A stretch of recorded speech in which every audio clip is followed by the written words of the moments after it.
Hello, troublemakers. Welcome to this week's episode of Resolved Labor Podcast. This week, we will be highlighting William Bill Lucy. Bill Lucy was born on November 26, 1933. Shout out to the Sagittariuses. He might be our first Sagittarius. In Memphis, Tennessee, to Susie and Joseph Lucy. When he was young, his family moved to Richmond, California. Richmond is a community in Contra Costa County, which is north of Oakland. In the 1950s, Bill went to UC Berkeley and he studied civil engineering, but he didn't finish. He started working for Contra Costa County as a materials and research engineer.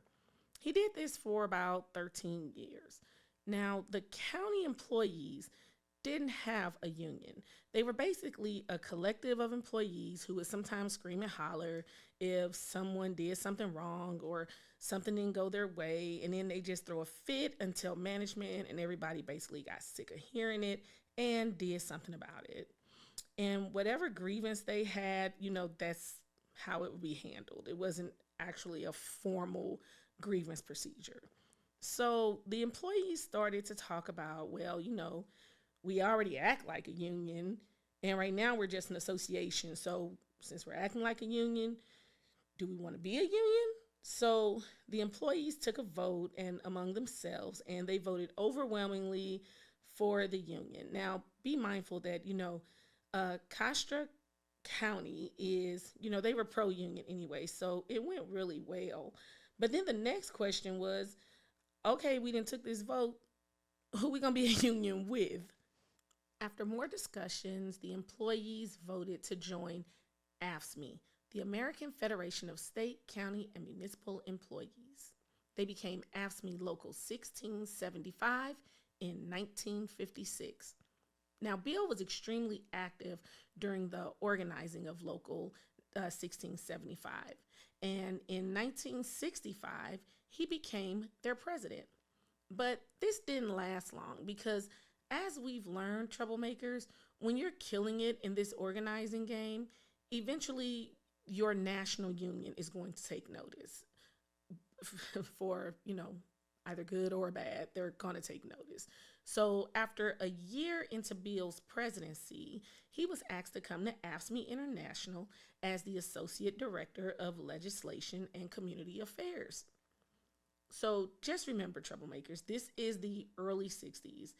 Every day, the news was filled with images of, societal changes of the time. So we had the civil rights movement was consistently overturning, racist policies and legislation. So that was in the news every night. You had events such as the Montgomery bus boycott. You're dealing with school segregation, the 63 March on Washington, and the Vietnam War is also happening in the background of all of this. So the labor movement wasn't immune to these times. AFSCME chapters nationwide participated in marches and strikes while they struggled to secure collective language rights, higher wages, and job safety. Sadly, some of these strikes were met with violence. As a matter of fact, while working with International, Bill himself got his fair share of being tear gassed, beaten, and jailed. Now, at this time, the city of Memphis, they already had a long history of being shitty to Black residents, with segregation and Jim Crow and all. Black people were excluded from unions and paid less than whites, as we know. But during the New Deal, Blacks gained the right to organize as part of the Congress of Industrial Organizations, CIO. But even this was dismissed as, quote, I'm not going to say the word, so it's, a lot of people, they would call it N-word unionism. E.H. Crump, actually coined that term, so no shout out to him. He was an influential politician in the Memphis area at this time. In 1964, AFSCME Local 1733 was successfully formed by Thomas Oliver Jones, aka T.O. He was hired by the Public Works Department and worked as a garbage man in 1958. Now, in 1963, Jones and about 33 other men were fired for attempting to organize a union. Most of the men were rehired, but T.O., he didn't return to work. He had caught the organizing bug, and he was like, yeah, this is what your boy is going to be doing. So he chose to put his energy into organizing, and he actually helped to recruit AFSCME, to issue a charter to the newly formed local. As you can imagine, the city of Memphis, they were thrilled with this idea of these Black people organizing. And so they did what cities do. They refused to recognize the union. In 1966, the union attempted a strike, but it failed before it started because the city prepared strike breakers and scabs, and they threatened to jail the city leaders, the union leaders. There was also lack of support from Memphis's religious community and the middle class. Now, please remember, these men were making, $1.60 an hour for the garbage men and $1.90 for the truck drivers. This is about $14 and $17 respectively today, but families, with families to feed, these men qualified for public housing and welfare, while they were making these wages. And they were working for the city, remember that. There were no city-issued uniforms, no restrooms, no grievance procedure. And on February 1st, 1968, two workers, Echo Cole, age 30, and Robert Walker, Echo Cole, age 36, and Robert Walker, age 30, were crushed to death in a garbage compactor. They were taking shelter from the rain. You see, I forgot to mention that due to segregation laws, the men were not allowed to seek shelter inside the building. And on this day, there was a torrential storm. So in order to keep dry, they decided to sit on the back of the truck. Now, a malfunction happened and the men were crushed. Following their deaths, the widows received no insurance benefits. The city offered 1 month's pay for each man and $500 towards funeral expenses. Now, Black Memphis, they got together and they were able to raise $100,000, for the families, and the UAW donated an additional $25,000. On February 12th, 930 of the 1,100 sanitation workers didn't show up for work. They organized marches every day, but the mayor refused their demands about safety conditions, wage increases, and recognition of the union. On February 18th, Jerry Worth gave a list of demands of 10% wage increases, a grievance procedure, fair promotions, sick leave, health insurance, payroll deduction for union dues, and recognition of the union. Now, at this time, Jerry Worth was the international president of AFSCME. The mayor of Memphis was Mayor Lieb, and he refused all these demands because he believed that, quote, as the keeper of the sanitation workers, he had a moral obligation to protect them from union officials. Now, this motherfucker just said, I am the keeper of the sanitation workers, but I'm going to move on. So now we've got, a lot of players going on right now. We've got this newly formed union that's not getting recognized by the city. We've got the international president who's tried to come and, mediate this strike, and that wasn't successful because they blew him off too. And then you got our boy Bill over here who just started this new job at the International. Now, mind you, I think I forgot to mention that when they approached Bill about this job with the International, the agreement was supposed to be that he would work with the International for 1 year. So kind of keep that in the back of your mind. So Jerry Worth, he approaches Bill and he was just like, hey, we got this strike going on in Memphis, which, be mindful, troublemakers, the International was not pleased with this strike at all because it's not like they went through like the regular channels to get approval for this strike. They just did it. And AFSCME wasn't known to be like that big rebellious union at this time because, they are public service workers, so, but, they were not happy with this strike, but they had to support their members, right? So there was even one of the organizers, made the comment, Memphis needs another strike like they need a hole in the head. But, AFSCME didn't care for this because, you know, there might have been some violence that, they were afraid of race riots. It just wouldn't have been a good look overall. So Jerry decided to pull in Bill. He was like, hey, you from Memphis, right? And Bill was like, I was born in Memphis, but I was raised in California. And he was like, oh, that's close enough. So you got a lot in common with them. You from Memphis. And then he was like, nah, dude, I was born in Memphis. He said, and you black. And Bill was like, yeah, that's true. And he was like, so y'all got a lot in common. So you can probably go down there and, really organize this and do some good stuff. And Bill was like, just because, all of us black don't mean that that's going to be enough to, bring everybody together, and I'm supposed to help them with this strike, and I got all this in common with them. Like, that's not enough to just everybody be black and from Memphis. And Jerry was like, make it enough. So Bill was like, all right, bet. 901 for life then. 901 is the Memphis area code, just in case y'all wondering. So Bill was like, 901 for life. So he goes down to Memphis to help organize this strike, for the sanitation workers. And it's going on. It was supposed to be like for a really short time for what he thought, because, hey, the international is involved. We've got a lot of heavy hitters involved, like Jesse Jackson and Coretta Scott King and Martin Luther King. Like, they are all on the scene. Like, surely, these folks are going to buckle at some point. And it just was not working out. They just kept going back and forth to the table.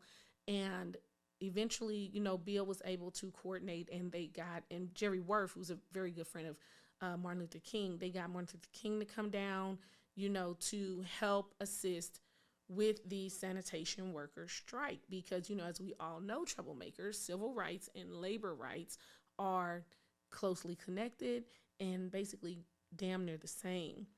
On April 4th, King was in Memphis, and, as we know, he was assassinated while he was trying to help organize with the Memphis sanitation strike. There were riots, and, this still did not move the city of Memphis. Now, if you guys want to know, like, really, really some behind the scenes and, like, inside baseball of this, there's a really, really good film called By the River I Stand. And that is a film that I highly recommend. And it really goes into depth about this strike, because I could do a whole other episode about just all the players and everything that happened with this strike. But the strike ended on April 16th, 1968. The men did get, union recognition and wage increases. However, it didn't happen overnight, because there were still, after, everything, the city was still having to be threatened with more strikes just to get them to, honor the agreement. In 1972, the AFL-CIO, who traditionally has always endorsed political candidates, especially on the national level, well, they took it upon themselves, to remain neutral in the presidential race between Richard Nixon and McGovern. So, as is their right, the AFL-CIO, it's their endorsements to give, it's their endorsements to take away, and their argument was, we don't really see a real significant difference in these two guys, so we're just going to remain neutral. But this did not sit well with the black members, the black, people that were in unions in the United States at this time. Blacks in America had already seen, the bullshit that came with a Nixon presidency. And there was concern, that his reelection, the things that he did while he was in office the first time, right? The favored treatment for the rich and powerful. Please, troublemakers, tell me if this shit sounds familiar. The continued unemployment, the frozen wages, the high prices, more, Supreme Court appointments of conservative justices who were insensitive to the rights of workers, minorities, and the poor, more repression and restriction of civil liberties and the reversal of, total neglect of civil rights. Like black people was like, we know what this looks like. We synced it. So on September 23rd and 24th, about 1,200 black union officials and rank and file members from 37 national unions met at the LaSalle Hotel in Chicago, Illinois, to discuss the role of black trade unionists in the labor movement.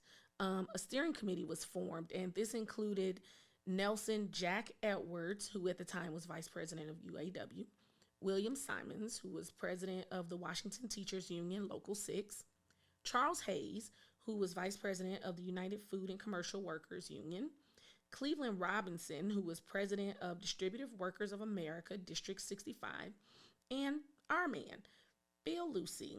At this time, Bill was serving as the International Secretary Treasurer of AFSCME.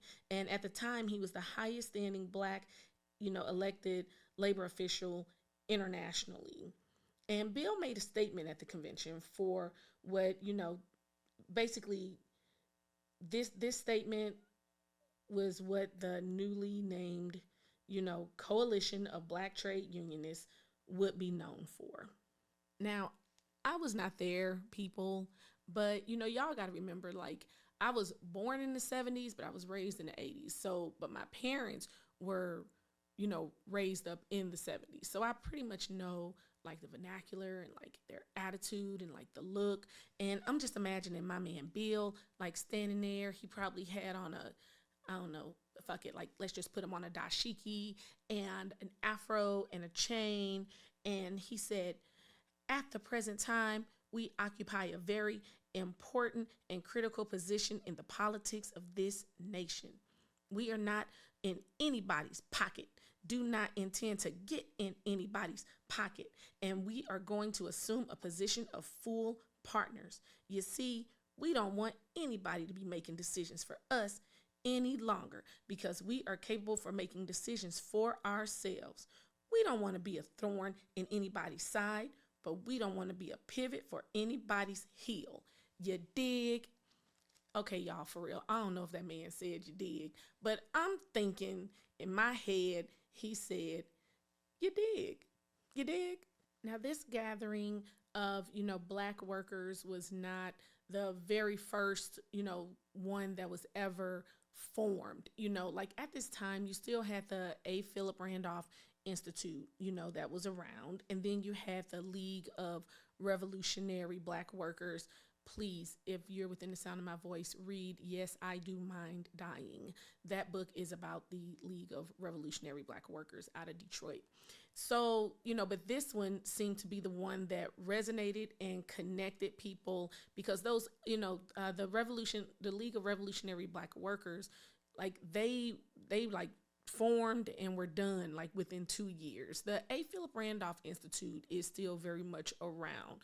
The Coalition of Black Trade Unionists, though, was something that seemed to resonate with people and they connected with that. And, but it didn't come without controversy, right? Because like people like A. Philip Randolph and even, Baynard Rustin, right?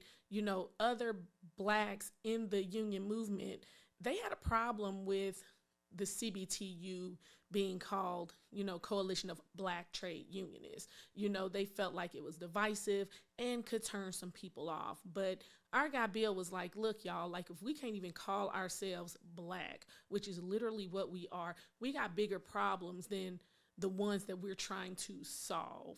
So, Bill's argument eventually won over and, the Coalition of Bliggity Black Trade Unionists was formed. It is only called Coalition of Black Trade Unionists, people. Again, you do not have to be black to support Coalition of Black Trade Unionists. Yes, this organization is still very much around. Yes, it was still very much active and relevant. Now, Nixon did, end up winning. But even with the formation of CBTU, a point was made. Like this formation of this group made the AFL-CIO, kind of take a look inward and, recognize that, you cannot say that you're for all workers, and you're making these broad policies that don't take into account, the implications of that policy on all the workers. Bill became the very first president of the Coalition of Black Trade Unionists in 1972, and he served as their president until 2013. Now, let's also remember, troublemakers, that Bill was still the Secretary Treasurer for AFSCME International. And as a matter of fact, every 4 years between 1972 and 2004, he was re-elected every single time overwhelmingly. And in 2004, he put in his resignation. He was like, hey, y'all, I think I'm finna go somewhere, feed the ducks, sit on my hand, do some fishing and all that stuff. But at the 2004 AFSCME convention, he puts in his resignation, and the conventioneers, they refused to accept his resignation. They were like, no, we know you want to retire, but we not ready for you to retire. So after several days of negotiations, he accepted another nomination and was overwhelmingly reelected. And Bill Lucey served as the AFSCME International Secretary Treasurer from 1972 until 2010. Today, Bill Lucey is 90 years old, and you can still find him, popping up at different conventions and during interviews and, do all kind of hell raising, right? Because that's just what we do. I wasn't able to find out a whole lot about his personal life, but I do know that he has a wife. I hope I don't mess this lady's name up, Dorothea,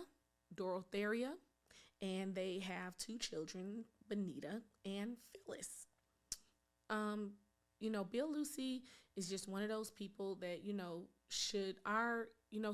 his name should be rolling off our tongues, the same way as a Philip Randolph and Clara Day, and all these other labor leaders, that we definitely should have learned about in school. Bill Lucey, as the founder of just Coalition of Black Trade Unionists, he helped grow AFSCME from about 200,000 employees to over 1 million, in the span of his tenure. And, he should be raised up, lifted up, every single chance we get in this labor movement. Now, this Troublemakers is the part of the show where I give my flowers. And this week, I'm going to give flowers to Lee Saunders. So Lee Saunders is the president of AFSCME, the American Federation of State, County, and Municipal Employees. He is the first African American to serve as AFSCME's president. He previously served, as the secretary treasurer. He grew up in a union house in Cleveland, Ohio, and his father was a bus driver, and his mom was a community organizer. And after raising 2 sons, she returned to college and became a college professor and a member of the American Association of University Professors. He started his career in AFSCME in 1978 as a labor economist, and he served in the capacities of Assistant Director of Research and Collective Bargaining Services, Director of Community Action, and Deputy Director of Organizing and Field Services. So, Troublemakers, with the way these dates are adding up, with Lee starting in 1978 with AFSCME and then coming over as Secretary Treasurer in 2010 and President in 2012, it's probably safe to say that he and Bill Lucey's paths have crossed. Their careers are probably locked up with each other. And Bill Lucey most likely had a very heavy influence on Lee Saunders. Anybody who is in AFSCME or is, dialed in to the labor movement knows Lee Saunders. They know that he is a powerful speaker. They know that he has, he's very charismatic, and the people that follow him, would probably follow him through a brick wall. The man is no joke. He is the real deal, the realest of the deals, I would even say. And I just want to take my time to give my flowers and recognize this man, because as always, we will not wait till someone is retired. We will not wait till they are not with us anymore. we are going to give them flowers in the moment. And if you, troublemakers, would like to give flowers to someone in your union, someone in your community who you would like us to recognize, please write to us. Write to us at resolvedlaborpod at gmail.com. We would love to read your letter to them on the air. And don't forget to follow us. Don't forget to follow us on YouTube, Spotify, Instagram, and review us. Send us a review. And, if you don't like us, then just tell somebody that you don't like and waste their time, because that's the level of petty that we're on right now. As always, troublemakers, peace and solidarity. This week's episode of Resolved Labor Podcast is produced by The Create Place Studio. You can find them on all social media platforms at The Create Place STL. We Won is performed by Joe Jinks and written by John O'Connor. This has been Resolved Labor Podcast. As always, peace and solidarity. Everybody come and join in the union. Begin. Stand together to overcome soon.